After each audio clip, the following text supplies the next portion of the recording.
These food products, processed and packaged in Amrahia, a suburb of Ghana's capital Accra, are destined for the United States.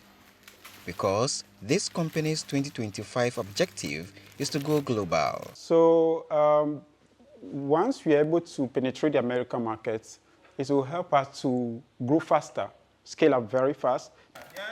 But David and his team are worried about US President Donald Trump's ongoing trade war and potential extension of tariffs to Africa. With this new administration, you just get up the next day and there's a new executive order in place. So that is one fear that we are facing. According to the US government, in 2024, its total goods trade with Ghana reached $2.1 billion, with US exports to Ghana hitting $967.3 million and imports from Ghana at $1.2 billion.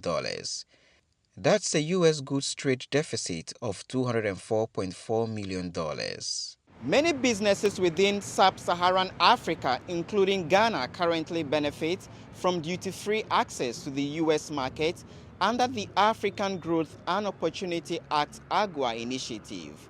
For many small businesses, there are fears any attempt to undo such an initiative or introduce new taxes on imports into the US from Africa would lead to higher prices for their products.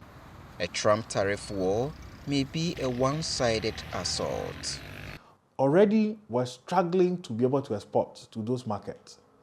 And so, we're also dealing with issues of high cost of production in Africa. So, any attempt to have us to deal with more tariffs would mean that our goods will continually be uncompetitive. Africa hasn't been a key priority for the Trump administration, and some hope it will still be a case of out of sight, out of mind. However, other options may need to be explored.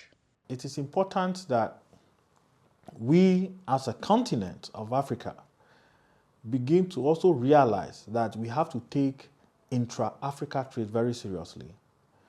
Fortunately, we've created the AFTA initiative, the African Continental Free Trade Agreement initiative, which essentially allows countries between and among Africa continent to trade. That's why David and his team plan to export to more African countries, in case the US president decides to sign another executive order. Kaledzi, TR2 World, Accra.